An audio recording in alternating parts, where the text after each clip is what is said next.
Hello friends, welcome back to the channel. இன்னைக்கு நம்ம பார்க்க போறது இந்த ஐபிஎல் 2026ல டெல்லி கேபிட்டலோட ஸ்குவாட் அனாலிசிஸ் தான். சரியா? இந்த ஸ்குவாட் வந்து ஆன் பேப்பரா பார்க்கும்போது ரொம்பவும் ஒரு பேலன்ஸான ஸ்குவாட் தான். பேட்டிங்கா இருக்கட்டும் சரி, பவுலிங்கா இருக்கட்டும் சரி, பர்ஃபெக்டா இருக்கு. சரியா? இந்த ஸ்குவாடை வச்சு அவங்க பிளே ஆஃப் போவாங்களா இல்ல டைட்டில் ஜெயிப்பாங்கிறத நம்ம அனாலிசிஸ்ல பார்க்கலாம். டிசியோட ஸ்குவாட் வந்து பாத்தீங்கன்னா ஒரு 8 ஃபாரின் பிளேயர், ஒரு 17 இந்தியன் பிளேயர் எடுத்திருக்காங்க.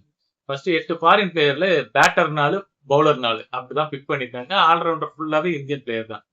பக்காவா ஆல்ரவுண்டர்னா இந்தியன் பிளேயர் வச்சுக்குவோம், பேட்டரும் பவுலர் மட்டும் ஃபாரின் பிளேயர் போவோங்கிற மாதிரி கொண்டு போயிருக்காங்க.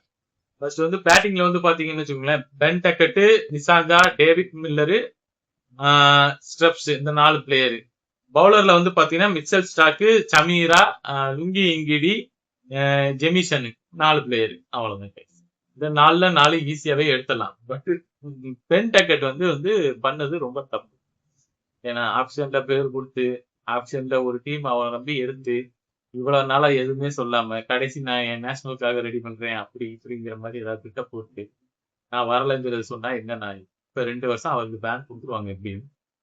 அது ஒன்றும் மாற்று கருத்தே கிடையாது. பட் வந்து ஒரு டீம் அவரை பிக் பண்ணி ஒரு 11th ரெடி பண்ணிட்டு இருக்கும்போது இந்த மாதிரி பண்றது ரொம்ப தப்பு. ஏன்னா அவர் சரியான பேட்டர் தான் உண்மையிலே. அவர் நேஷனலுக்காக நான் ஆட போறேன், ஐபிஎல் வேணாங்கிற மாதிரி சொல்றாரு. பட் அவர் பண்ணது ரொம்ப தப்பு இல்ல. இது வந்து ஆக்ஷன் அப்ப எடுக்கும் போதே சொல்லியிருக்கணும். இவ்வளவு நாள் வேர்ல்டு கப் நடந்துச்சு, அந்த டைம்லயாவது சொல்லியிருக்கணும். கரெக்டா ஐபிஎல் ஆரம்பிக்கிற நேரத்துல வந்துட்டு நான் கிளம்புறேங்கிறது வந்து பாத்தீங்கன்னா அந்த டீமையே பாதிக்கிற, அந்த டீம் பாதிக்கிற மாதிரி தானே பண்றாரு இவர் பண்றத பார்த்தா. ஏன் இவர் பேஸ் பிரைஸ்ல போனதுனால இது பண்றாரா? ஏன் இங்கிலாந்து பிளேயர் யாருமே இந்த ஐபிஎல் ஆடலையா? எல்லா பிளேயரும் ஆடுறாங்க. ரிச்சால்ட் ஆடுறாரு, பட்லர் இருக்காரு, எல்லா பிளேயரும் இருக்காங்கல்ல. இவர் இவர் மட்டும் இவருக்கு என்ன இது அப்படிங்கிற மாதிரி தான் தோணுது. ஏன்னா எல்லா பிளேயருமே இங்கிலாந்து பிளேயர் இந்தியா ஆடுறாங்க. அது மட்டும் இல்லாம ஐபிஎல் மாதிரி ஒரு பெரிய டோர்னமெண்ட்ல ஆடினாங்கனாலே போதும். இங்கிலாந்து ஸ்குவாட்ல ஃபார்ம்ல இல்லாம இருந்தாலுமே இங்க ஐபிஎல் ஆடி ஃபார்ம் ஆகி இங்கிலாந்து ஸ்குவாட்ல போய் பக்காவா ஆடினவங்களும் இருக்காங்க நேஷனல் ஆடி.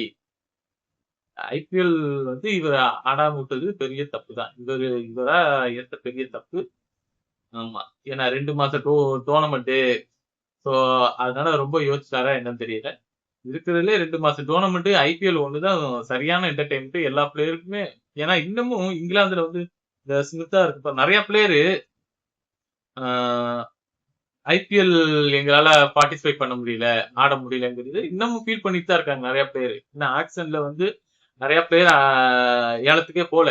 அவங்களுக்கு எல்லாம் ஐபிஎல்லுக்கான வாய்ப்பே கிடைக்காம இருக்காங்க. பட் இவருக்கு ஒரு வாய்ப்பு கிடைச்சிருக்கு. ஏன்னா இவர் ப்ரூவ் பண்ணிருக்காரு, நல்ல பிளேயர் இங்கிலாந்துக்காக ஓப்பனிங்ல. பட் அவர் வந்து இப்ப ஐபிஎல்ல புறக்கணிக்கிறது ஏத்துக்கொள்ள முடியாத விஷயம்தான். ஸோ அந்த டாபிக் நம்ம ரொம்ப டீட்டெயில்டா போவேனா, அவர் பண்ண யார் மேல தப்பு இருக்கு, அந்த டாபிக்கை நம்ம ரொம்ப டீட்டெயில்டா போவேனா, அவர் மேல தப்பு, 2 வருஷம் பேன், அவ்வளவுதான்ப்பா. இதுக்கப்புறம் வந்து ஆக்ஷன்ல போறவங்க வந்து முதலே சொல்லிடணும், நான் விளையாட வரல, நேஷனலுக்கு ஆட போறேன்னா. எதுக்கு நான் சும்மா ஆக்ஷன்ல பேரை கொடுக்கறது, நான் வர்றேங்கிற மாதிரி சொல்றது. ஒரு 10 கோடி 15 கோடி ஏலத்துக்கு போனோம்னா வந்து விளையாடுறது. இதே ரேட்டு கம்மியா இருந்தா 2 கோடி பேஸ் பிரைஸ்ல போனா ஜகா வாங்கிக்கிறது. இந்த மாதிரி நிறைய பண்றாங்க நிறைய பேரு. தெரியுது. நான் கிரிக்கெட்டுங்கிறத வந்து ஒரு லவ் பண்ண ஒரு பிளேயர், கிரிக்கெட் எனக்கு ரொம்ப பிடிக்கும், கிரிக்கெட் தான் எல்லாங்கிற பிளேயர் வந்து கண்டிப்பா வந்து விளையாடுவாங்க. பேஸ் பிரைஸா இருந்தாலும் சரி, ஐ பிரைஸா இருந்தாலும் சரி விளையாடுவாங்க. ஏன் ஒரு 2 வருஷத்துக்கு முன்னாடி கூட மிச்சல் சாக்கு, பேட் கமின்ஸ் ஐ பிரைஸ்ல போனாங்க. பட் இருந்தாலும் அவங்க வந்து அவங்க நேஷனல் கரெக்டா கப் வேர்ல்டு கப் ஜெயிச்சு முடிச்சுட்டு மறுபடியும் வந்து ஐபிஎல் வந்து ஆடித்தான் போனாங்க. அதுல மிச்சல் ஸ்டாக் வந்து கேகேஆர் டீம் ஜெயிக்க வச்சுட்டே போயிருக்காரு. கிரிக்கெட் தான் எல்லாங்கிற பிளேயர் வந்து கண்டிப்பா எல்லாமே பண்ணுவாங்க. பட் இந்த மாதிரி எல்லாம் அக்செப்ட் பண்ணவே முடியாது. இவருக்கு என்ன ரீசன் பார்த்தா, நான் நேஷனலுக்காக ரெடி பண்றேன், அதுக்காக நான் ஐபிஎல் ஆடல அப்படிங்கிற மாதிரி பேசுறாரு. பார்க்கலாம். ஏன்னா ஐபிஎல் ஆடி அவங்க நேஷனல்ல எத்தனையோ பிளேயர் சாதிச்சவங்களா இருக்காங்க. இன்னமும் ஐபிஎல் ஆடிட்டு தான் இருக்காங்க. பட் ஒன்றும் சொல்றதுக்கு இல்ல. இந்த டாபிக் அப்படியே விட்டுருவோம்.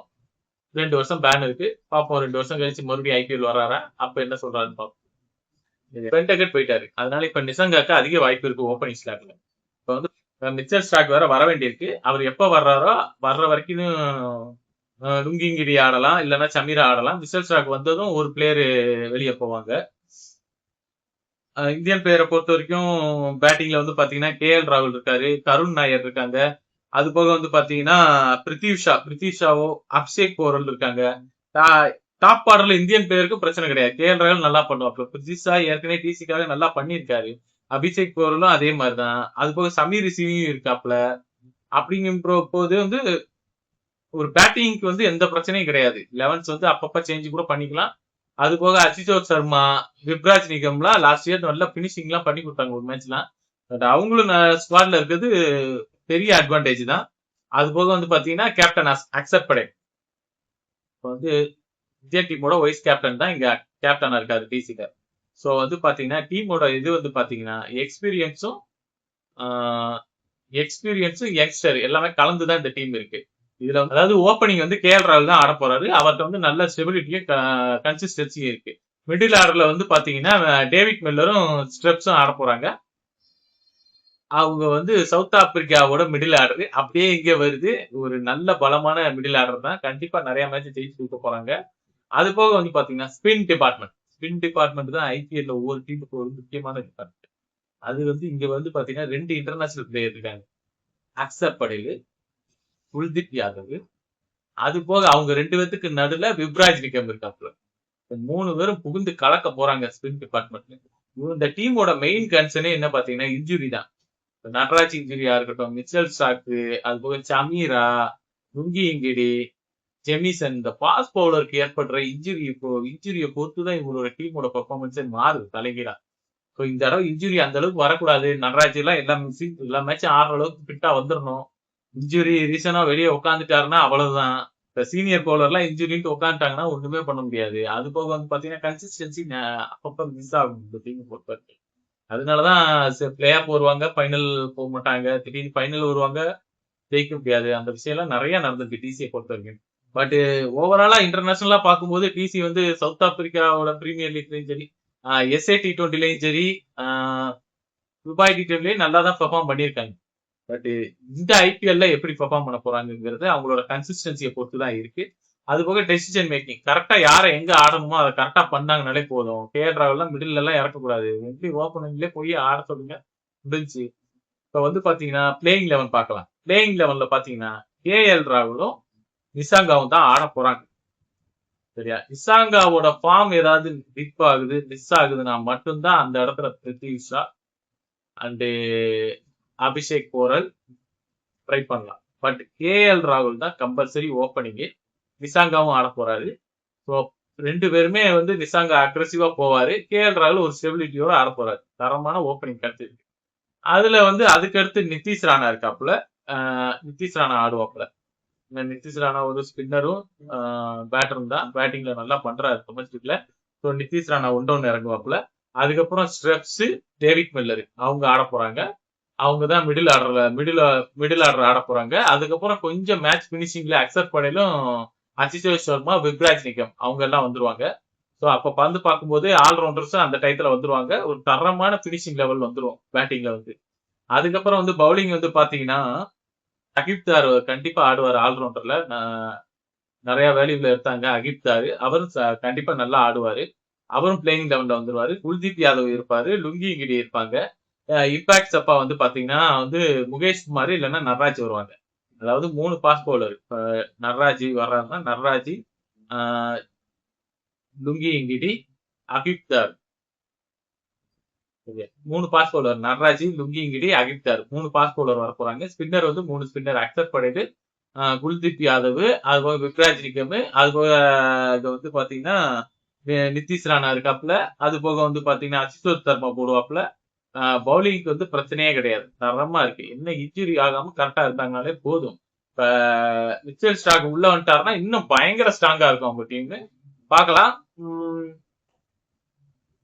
அது போக வந்து பாத்தீங்கன்னா இன்னும் இம்பாக்ட் சப்பா சமீர் விசி இருக்காரு.